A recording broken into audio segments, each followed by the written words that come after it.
VSK world YouTube ఛానల్కు స్వాగతం. దయచేసి మా ఛానల్ను సబ్స్క్రైబ్ చేసుకోండి. ఈరోజు మనం ఇంగ్లీష్ గ్రామర్లోనే ఒక ముఖ్యమైన అంశం గురించి లోతుగా చర్చించబోతున్నాం. మన ముందున్న ఈ మెటీరియల్ చూస్తే ఇది పోటీ పరీక్షల కోసం తయారు చేసిన నోట్స్ లాగా ఉంది. అవును. కానీ ఇది కేవలం నియమాల జాబితా కాదు నాకనిపిస్తోంది.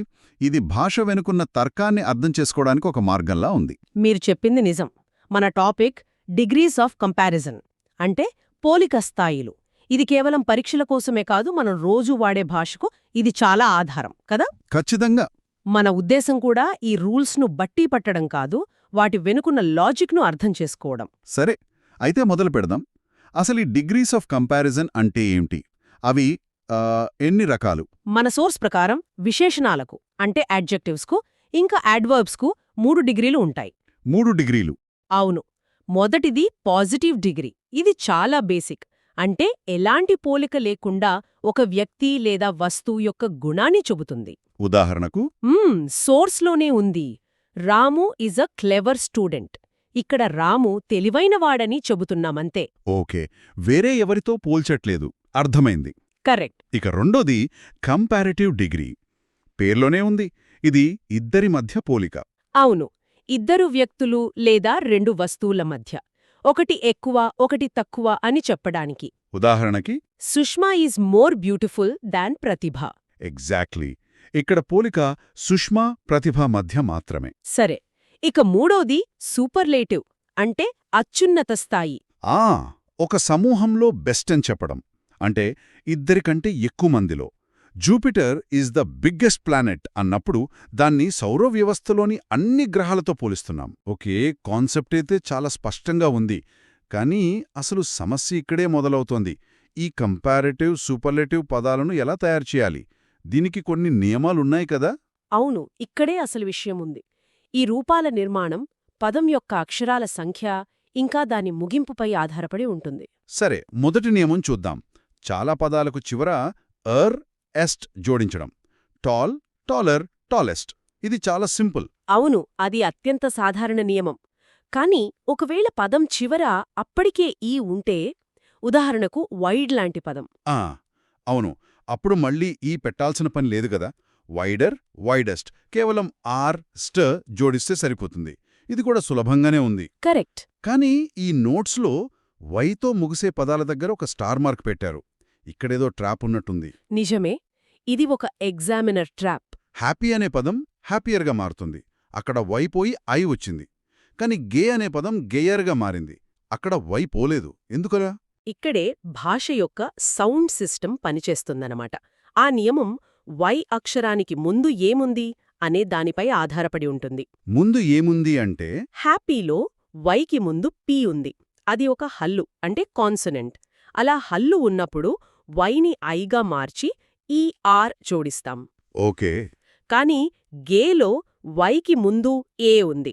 అది ఒక అచ్చు, వౌల్. అచ్చు ఉన్నప్పుడు పదాన్ని మార్చకుండా నేరుగా జోడిస్తాం. అద్భుతం.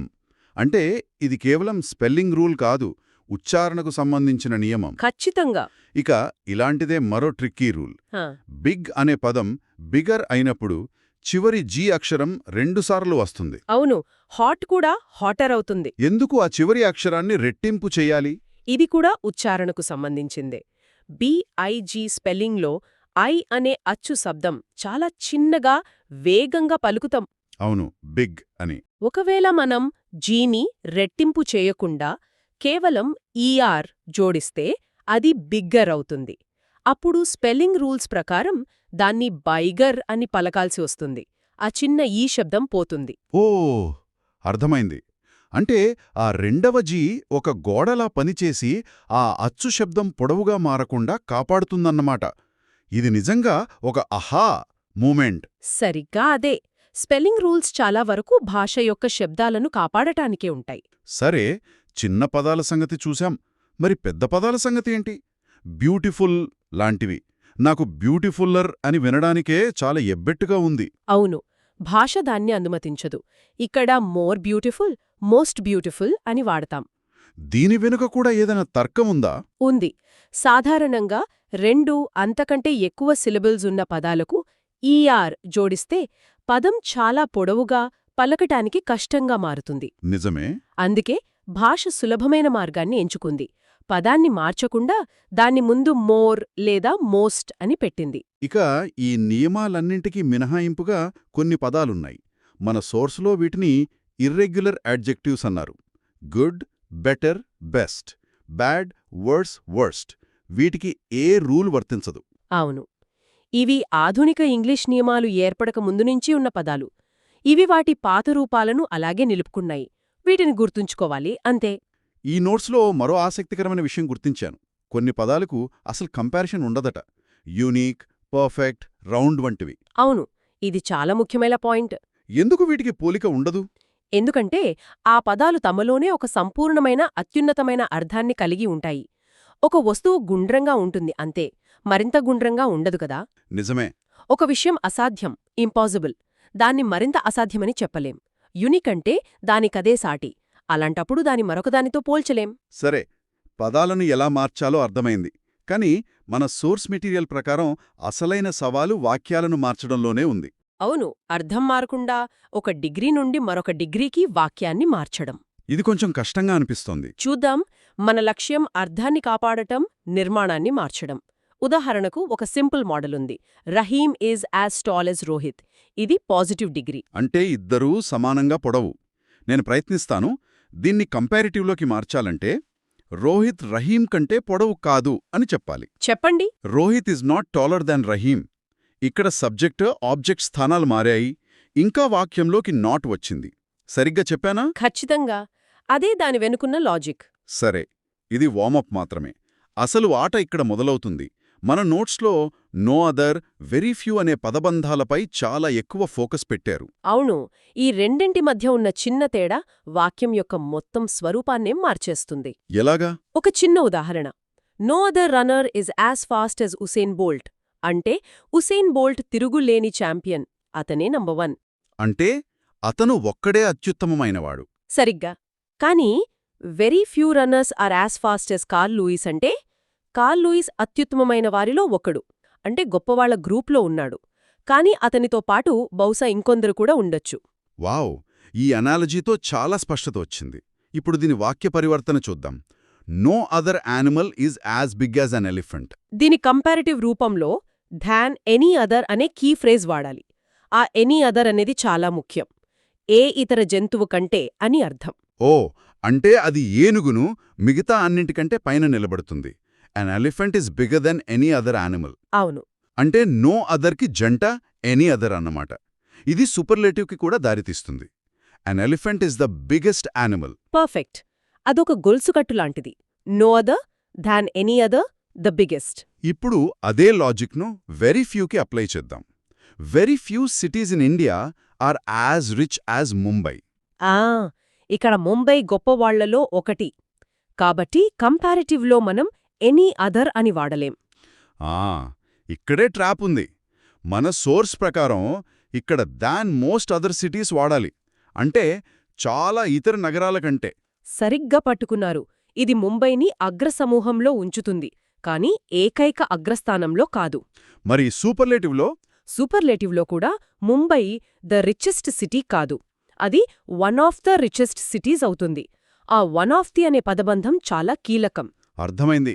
సో రెండవ గొలుసు very few, than most other, one of the.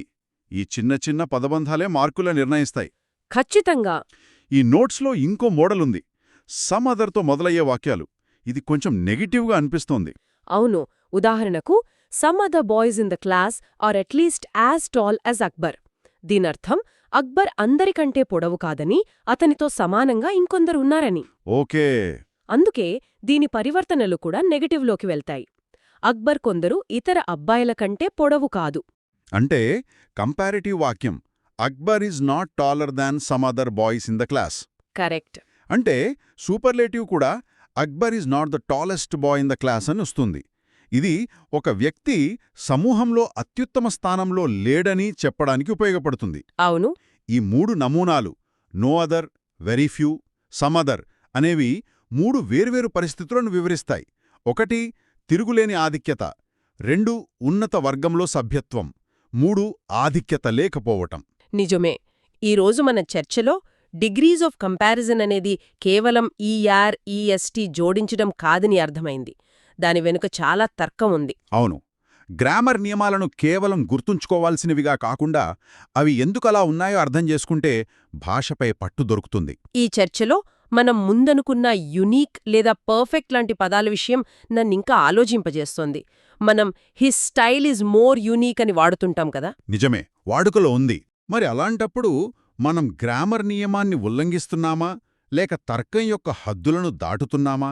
భాష మన వాస్తవికతను ప్రతిబింబించడానికి ప్రయత్నించి కొన్నిసార్లు ఇలాంటి సంపూర్ణమైన భావనల దగ్గర ఎలా తడబడుతుందో ఆలోచించడం ఆసక్తికరంగా ఉంది. ఇది చాలా మంచి ప్రశ్న. విఎస్కే వరల్డ్ ఛానల్ను చూస్తున్నందుకు ధన్యవాదాలు. దయచేసి మా ఛానల్కు సబ్స్క్రైబ్ చేసుకోండి.